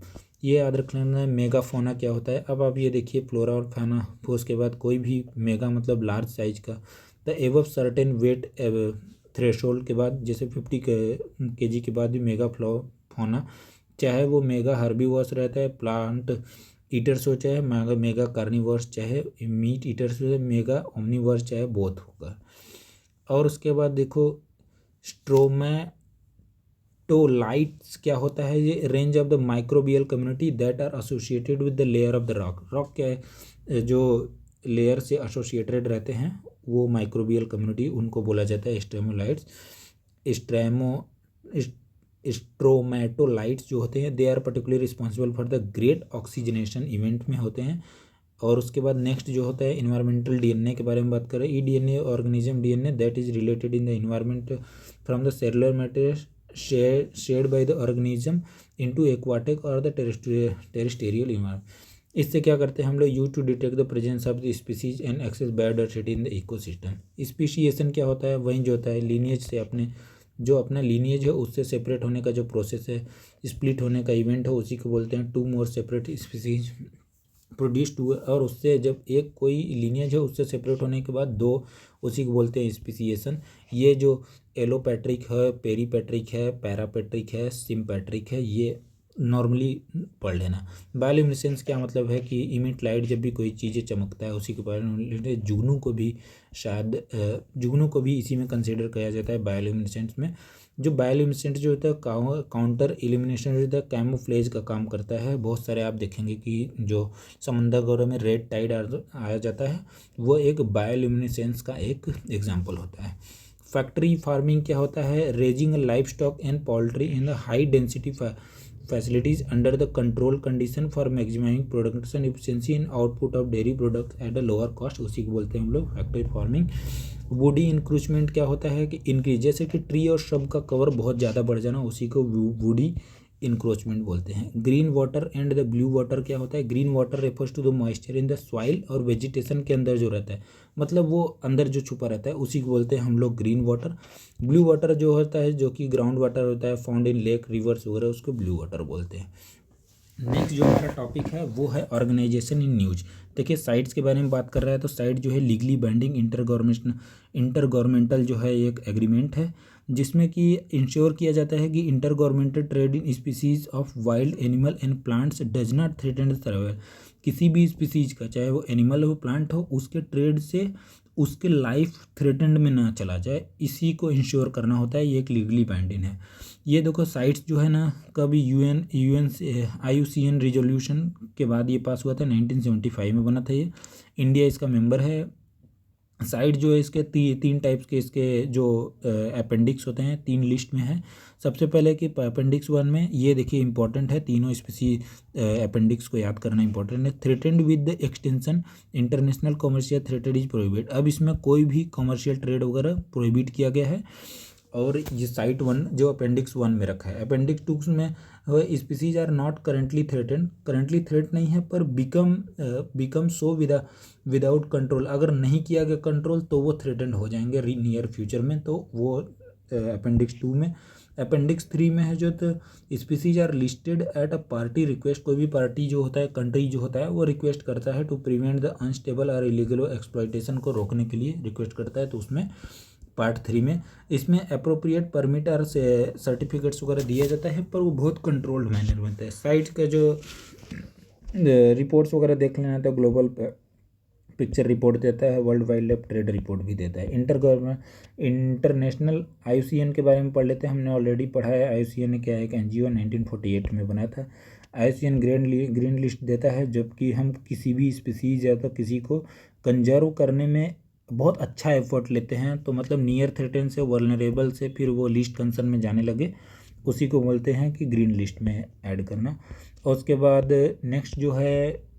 नेक्स्ट जो होता है world wildlife fund के बारे में बात करें। ये जैसे कि IUCN का जो IUCN का जो हेडक्वार्टर है वो भी कहाँ पे, ग्लैंड में है, और ये जो इसका जो है वर्ल्ड वाइल्ड लाइफ फंड का भी कहाँ है, ग्लैंड में। An international non profit organisation working nearly 100 countries to develop and deliver innovative solution that protect community wildlife and place in which they are live। उसके बाद जो यही जो है world wildlife fund WWF ही organise क्या करता है, अर्थ our, जिसमें कि हम लोग लाइट को ऑफ करते हैं every year in the March between the country के, अपने लोकल टाइप के हिसाब से लोग मार्च में एक दिन लाइट को थोड़ी देर के लिए बंद करते हैं। लिविंग प्लैनेट रिपोर्ट देता है कौन, IUCN। नेक्स्ट देखिए हम लोग आ गए हैं टॉपिक्स, जितने टॉपिक्स हमने पढ़े हैं उससे रिलेटेड PYQ पे। देखिए हमने टोटल जो बायोडाइवर्सिटी टॉपिक पढ़े हैं उसके अंदर 4 टॉपिक पढ़े हैं, wild life conservation, forest, wetland and coastland और ऑर्गेनाइजेशन इन द न्यूज़। इससे रिलेटेड PYQ फटाक से सिर्फ 10 मिनट के अंदर करने की कोशिश करेंगे। देखिए red list of threatened species जो रेड डेटा, हमने ये क्वेश्चन ऊपर पहले ऑलरेडी किया हुआ है, तो वो बोलता है कि रेड डेटा बुक IUCN जो पब्लिश करता है उस कंटेंट लिस्ट क्या करता है, तो वही जो है threatened plant and animal species के बारे में। नेक्स्ट जो है recently there is a proposal to translocate some of the land from their natural habitat to Gujarat to which are the following state. तो आप ये देखेंगे कि टाइगर रिजर्व नेशनल, आपको क्या रिवाइज करना है इसके साथ में, टाइगर रिजर्व कर दिए, national tiger conservation project tiger वगैरह उसके बारे में। तो ये जो है उस टाइम का जो क्वेश्चन है, तो कूनो पालमपुर जो है वाइल्ड लाइफ सेंचुरी में शिफ्ट करने का है। नेक्स्ट क्वेश्चन जो है एम स्ट्रिक के बारे में हमने ऊपर ऑलरेडी पढ़ा है कि जो उनके पंजे वगैरह जो रहते हैं उसी को मॉनिटर करने के लिए हम लोग ये टाइगर लायन वगैरह को, ये एक मॉनिटरिंग सिस्टम है, उसी में यूज करते हैं। तो ये एक क्वेश्चन UPSC ने पूछा है। तो इसका जो है कि M strip is sometimes seen in the news is context of maintenance of the tiger reserve, consider the following. Next question में the Asiatic lion naturally found in India only, double humped tiger is naturally found in India only, ये गलत हो गया। Double humped जो China वगैरह में पाया जाता है, one hand rhinos is naturally found in India, ये भी गलत हो गया। आपको पता होगा कि जावन जो होता है वन हैंड राइनो वो भी होता है। तो देखिए तीसरा और दूसरा गलत हो गया, तो क्वेश्चन में सिर्फ A आंसर सही होगा। एलिफेंट सेंसस के बारे में पढ़ते हैं, तो आपको और क्या रिवाइज करना है एलिफेंट्स के से related. Asian African IUCN status पढ़िए, प्रोजेक्ट एलिफेंट 2010 में वॉच किया, नेशनल हेरिटेज एनिमल भी डिक्लेयर किया, कर्नाटका में हाईएस्ट नंबर था इनिशिएटिव में, जैसे कि गज यात्रा और एशियन एलिफेंट अलायंस बनाया, IUCN का जो एलिफेंट स्पेशलिस्ट ग्रुप है वो, और उसके बाद टोटल 33 एलिफेंट रिजर्वायर्स हैं इंडिया में वो। ये देखिए क्वेश्चन क्या है, with reference to the elephant consider the following statement, the leader of an elephant group is female, ये देखिए करेक्ट है। The maximum gestation period can be 22 month, ये भी है, हमने ऑलरेडी ऊपर पढ़ा हुआ है। और उसके बाद an elephant can normally go on the climbing till the age of 40 years only, ये देखिए गलत हो गया था। तीसरा इसका गलत हो जाता है, 1 और 2 करेक्ट है, तो आंसर इसका ये आ गया। आप ये देखिए कि स्पीसीज का क्वेश्चन यहाँ पे जो PYQ, मैं पूरा PYQ को एक्सप्लेन नहीं कर रहा हूँ ना, तो उससे रिलेटेड चीज़ें एक्सप्लेन कर रहा हूँ, क्योंकि मैंने PYQ का जो सीरीज करवाया उसमें ऑलरेडी मैंने सारी चीज़ें कवर किया हुआ है। तो अगर आपको PYQ के सारी चीज़ें कवर करना है तो आप मेरे PYQ सीरीज़ को फॉलो करिए। यहाँ पे मैं सिर्फ PYQ इसलिए दिखा रहा हूँ कि type of question UPSC frame करता है किसी भी टॉपिक से, तो इसी टाइप का फ्रेम करता है, आपको ये समझने की कोशिश करना है। नेक्स्ट क्वेश्चन जो है पढ़ते हैं हम लोग, ये क्या बोलता है, कंसिडर द फॉलोइंग है, which are the endangered species according to the time 2023 के हिसाब 2003 के हिसाब से कौन कौन से इंडेंजर्ड स्पीसीज। तो आप ये देख सकते हैं क्रोकोडाइल, एलिफेंट वगैरह में वो पूछ सकता है इंडेंजर्ड कौन है, वल्नरेबल कौन है, तो सबका IUCN स्टेटस याद रखना इंपॉर्टेंट है। अब नेक्स्ट टॉपिक पे आते हैं हम लोग। ये क्वेश्चन देखिए क्या पूछ रहा है कि कंसिडर द फॉलोइंग स्टेटमेंट, इसमें बोल रहा है कि वो सही कौन सा है। तो देखिए Bhitarkanika national salt water crocodile, हमने ऑलरेडी ऊपर पढ़ा है कि सॉल्ट वाटर क्रोकोडाइल के टाइप्स वगैरह पढ़े हैं, 3 टाइप्स के क्रोकोडाइल, मगर हो गया, उसके बाद सॉल्ट वाटर क्रोकोडाइल हो गया, उसके बाद एक हो गया घड़ियाल, 3। तो हमने पढ़ा है कि जो सॉल्ट वाटर क्रोकोडाइल, इसी के लिए तो जो क्रोकोडाइल प्रोजेक्ट लॉन्च किया था 1975 इंडिया ने भितरकनिका नेशनल पार्क में, ये हो गया, याद करिए। उसके बाद जो डेजर्ट नेशनल पार्क जो है, ये हमने ऊपर ऑलरेडी पढ़ा है कि ग्रेट इंडियन डेजर्ट के बारे में, तो ये दोनों सही है, तीसरा वाला जो है गलत है, तो 1 और 2 इसका सही है आंसर। यूपीएससी ने देखिए इससे रिलेटेड सेम क्वेश्चन फिर पूछा कि UPSC repeat same question with reference to the Indian desert national park which of the following statement is correct. ये पता है स्प्रेड ओवर द 2 डिस्ट्रिक्ट, उसके बाद नो ह्यूमन हैबिटेशन, और उसके बाद it is one of the natural habitat of GIB, ये गलत सही हो गया। हमने ऊपर ऑलरेडी पढ़ा है, यहीं पे देखिए ये लिया वो लिखा हुआ है। बॉम्बे नेचुरल हिस्ट्री सोसाइटी के बारे में हमने ऊपर पढ़ा था, ये autonomous organisation under the ministry of environment, गलत है। हमने ये पढ़ा था कि Bombay natural history society is एक NGO है, तो जैसे ही ये कटा ये दोनों कट गए, 2 और 3 में से दूसरा तो सही है। तीसरा it is organise conduct nature trial and camps for the general public, correct है। ये तो बहुत ही बेसिक स्टेटमेंट है कि ये ऐसा काम करता होगा। आगे ये देख पढ़ लीजिए आप। नेक्स्ट जो है क्रोकोडाइल के बारे में पढ़ेंगे कि इफ़ यू वांट टू सी घड़ियाल इन देयर नेचुरल हैबिटेट, कहाँ पे जाना पड़ेगा हमको, तो चंबल रिवर में घड़ियाल पाए जाते हैं। आप ये ध्यान रखिए कि घड़ियाल जो होता है वो चंबल रिवर में है, और जो सॉल्ट वाटर क्रोकोडाइल वो भितरकनिका के वहाँ पे उड़ीसा के भितरकनिका में है। कंसिडर द फॉलोइंग स्टेटमेंट पूछ रहा है कि which are the endangered species. आपको अकॉर्डिंग टू टाइम आपको ये देख लेना चाहिए, अभी आपको याद कर लेना चाहिए कि कौन कौन सी स्पीसीज कौन सी इसमें है। जो बेसिक स्पीसीज है उनके बायोस्फीयर रिजर्व के बारे में बात कर रहा हूँ, आपको और क्या क्या रिवाइज करना है, जैसे कि eco sensitive zone, eco sensitive area क्या होता है ये देख लिए, इन सिटू और एक्स सिटी कंजर्वेशन क्या होता है, ये वाइल्ड लाइफ सेंचुरी क्या होता है, नेशनल पार्क क्या होता है, कंजर्वेशन रिजर्व्स क्या होता है, कम्युनिटी रिजर्व्स क्या होता है, सेक्रेड रिजर्व सेक्रेड ग्रुप्स क्या होता है, उसके बाद रिजर्व्स एंड प्रोटेक्टेड फॉरेस्ट क्या होता है। ये रिजर्व और प्रोटेक्टेड फॉरेस्ट में डिफरेंसेस देख लेना, यूपीएससी से रिलेटेड PYQ क्वेश्चन पूछ चुकी है। With reference to the eco sensitive zone which are the following statement is correct. Eco sensitive zone are the area that are declared in the wildlife protection. अब ये देखो eco sensitive zone forest वाला चीज़ है, तो wild life protection और wild life से बात क्यों करेगा, ये पहला कलर डॉट हो गया। तो purpose declare eco sensitive zone is protect all kind of human activity. कभी भी ऐसा देखा है आपने, इको सेंसिटिव जोन जो है ये हो गया इको सेंसिटिव जोन, इसमें प्रोटेक्टेड एरिया है, इसमें बफर है, इसमें कोर बफर, उसके बाद ट्रांजिशन एरिया है। तब इन तीनों एरिया में सारे all kind of human activity को प्रोहिबिट थोड़े किया है, तो ये दोनों गलत हो गए। आप इसको रिवाइज करिए, आप देख लेंगे कि नेक्स्ट क्वेश्चन में आते हैं, which are the following is not a site for the in situ method. In situ method और एक्स सीटू मेथड में ना, जब किसी भी स्पीसीज को उसके नेचुरल जो इकोसिस्टम में हम लोग जब कंजर्व करते हैं उसको इन सीटू बोलते हैं। एक्स सीटू मतलब आउटसाइड द नेचुरल, मतलब जैसे मैंने पाल के रख लिया किसी जानवर को जंगल से लाके, तो ये एक्स सीटू है। और botanical garden is the example of ex situ, और ये biosphere reserve, national park, wildlife sanctuary, these are the examples of ex in situ conservation. Camels वाला जो हमने टॉपिक पढ़ा था उससे रिलेटेड PYQ देख लीजिए। What is the unique about the Kharai camel. देखिए खराई कैमल उस साल न्यूज में था, यूपीएससी ने क्वेश्चन डायरेक्ट पूछ लिया। It is capable of swimming, हमने पढ़ा था कि वो तैरते हैं, क्यों, मैंग्रोव्स खाने के लिए। To 3 kilometre in the sea water. देखिए 3 किलोमीटर उन्होंने बोल दिया, 3 किलोमीटर, तो ज़रूरी नहीं है कि 3 किलोमीटर ही तैरेंगे, ज़्यादा भी तैर सकते हैं, कम भी तैर सकते हैं, अकॉर्डिंग टू जहाँ पे उनको में। It survive for the grazing on the मैवरू, ये देखो हमने ऊपर ये दोनों पॉइंट पढ़ा हुआ था। It live in the wild and can not be domesticated, ऐसा नहीं है, वहाँ पे कई सारे कम्युनिटीज़ जो हैं वो इनको डोमेस्टिकेट करके रखे हुए हैं, तो इट कैन नॉट बी, ऐसा कुछ हो ही नहीं सकता। आदमी ने तो शेर तक पाल के रखा है, तो इसको क्यों नहीं कर सकते हैं। नेक्स्ट टॉपिक पे आते हैं हम लोग, जिसका नाम है मैंग्रोव। मैंग्रोव के बारे में क्वेश्चन यूपीएससी ने क्या पूछा है, which are the following is correct sequence of ecosystem in order to decreasing productivity. तो देखिए सबसे ज़्यादा प्रोडक्टिविटी डिक्रीजिंग सबसे ज़्यादा प्रोडक्टिविटी यहाँ पे मैंग्रोव्स का होता है, और ग्रासलैंड, लेक्स, ओशियन सबसे लास्ट में होता है। ये देखो क्रोनोलॉजी याद करके रखना है, यूपीएससी बार बार इससे रिलेटेड क्वेश्चन पूछती है। और आपसे एक क्वेश्चन और ये भी है कि अगर इसी में हम कोरल रीफ्स डाल दें तो उसका ऑर्डर क्या रहेगा, इसके बारे में बताइए। कोरल रीफ जो है अगर इंक्लूड कर देंगे तो उसका ऑर्डर क्या रहेगा, कृपया आप बताने की कोशिश करें।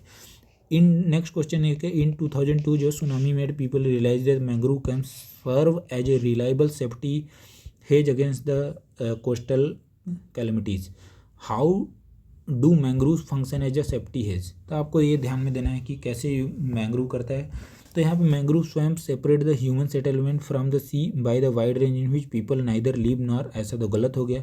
Mangrove provide both food and medicine which people need for after any natural disaster, ये भी गलत है। Mangrove trees are tall and with dense canopy and serve as an excellent shelter during the cyclone और the tsunami. Mangrove tree do not get uprooted bye storm and ties, यही देखिए इसका है। ये जनरली जो होता है ना, मैंग्रोव जो होता है ना, वो जब ऐसे जकड़े रहते हैं तो जब टाइड वगैरह आता है तो ये टूट के बिखरते नहीं, तो ये अपरूट नहीं होते, जब निकलते नहीं हैं तो ये जो फ्लड वगैरह टाइड वगैरह आता है उससे प्रोटेक्ट करते हैं। तो इसी पे एक क्वेश्चन आया था। नेक्स्ट जो होता है फॉरेस्ट से रिलेटेड हम लोग पढ़ते हैं। क्वेश्चन क्या बोल रहा है कि ये biodiversity is normally greater in the lower latitude as compare to higher latitude. जो बायोडाइवर्सिटी वो बोला है, देखिए ये लेटीट्यूड हो गया। अब हम लोग ये देखेंगे कि लेटीट्यूड, इस लेटीट्यूड में क्या है, बायोडाइवर्सिटी नॉर्मली ग्रेटर इन लोअर से लेटीट्यूड। सही बात है, बायोडाइवर्सिटी जो होता है हायर लेटीट्यूड में ज़्यादा होता है कंपेयर टू, क्योंकि यहाँ पे जो होता है जो ट्रॉपिकल एरिया है तो ज़्यादा चांसेस रहते हैं। और उसके बाद जो ऊपर जो होता है वो मतलब पूरा ऐसे एरिया हैं जहाँ पे कि पूरा स्नो से ढका हुआ है, तो वहाँ पे जो बायोडाइवर्सिटी जो होता है वो कम होता है। Along the mountain gradient biodiversity is normally greater in the lower latitude. जो माउंटेन होता है उसमें बायोडाइवर्सिटी वो बोल रहा है कि normally greater in the lower compare to higher altitude. तो यहाँ पे ये जो होता है ये इनका ये वाला जो ऑप्शन है वो शायद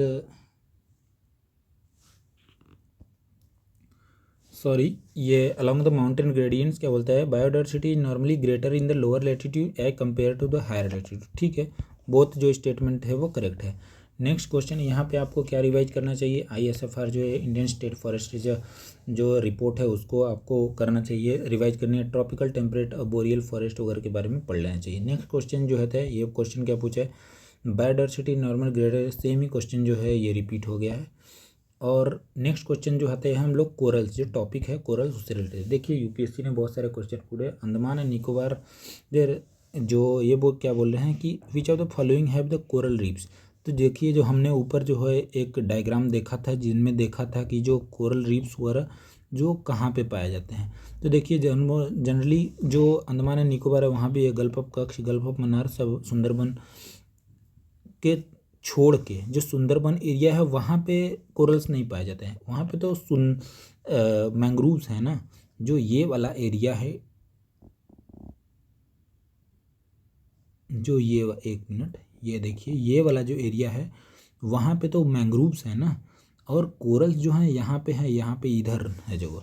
तो 1 2 3 इसका करेक्ट है। कोरल के बारे में देख लीजिएगा, revise coral thoroughly, one of the favourite topic of UPSC. Next question आते हैं, the scientific views is that increase the global temperature should not exceed 2 degree Celsius, ठीक है, above pre industrial level. If the global temperature increase beyond 3 degree Celsius above the pre industrial level, what can be its possible impact. जब अगर जो global temperature है जो अगर 3 degree Celsius से ज़्यादा बढ़ जाएगा तो क्या इम्पैक्ट पड़ेगा। तो देखिए क्या बोल रहे हैं कि terrestrial biosphere trend towards a net carbon source, ठीक है, नेट कार्बन सोर्स जो कि बायोस्फीयर रिजर्व है जो कि कार्बन को स्टोर करते हैं, अब वो नेट कार्बन सोर्स बन जाएंगे जिससे कार्बन निकलने लगे। Wide spread coral mortality will occur, हो सकता है कि बहुत सारे कोरल का ब्लीचिंग हो स्टार्ट हो। All the global wetland will permanently, ऐसा कुछ नहीं होता है। कई सारे ग्लोबल जो वेटलैंड्स परमानेंटली नहीं भी डिसअपियर होंगे तो तीसरा जो ऑप्शन है वो कट जाएगा। 1 और 2 इसका करेक्ट हो जाएगा। Cultivation of the serial will not be possible, ऐसा कुछ नहीं हो सकता है। कई सारे सीरियल्स हैं जो एकदम एक्सट्रीम जो क्लाइमेट है उसमें भी पॉसिबल है कि किए जा सकते हैं।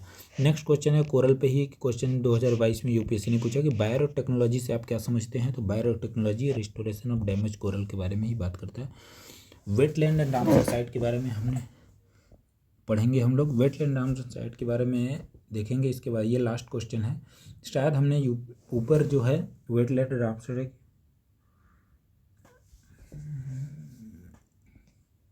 हाँ, तो हमने वेटलैंड रामसर साइट का जो ऊपर ऑलरेडी इसके PYQ कर चुके हैं।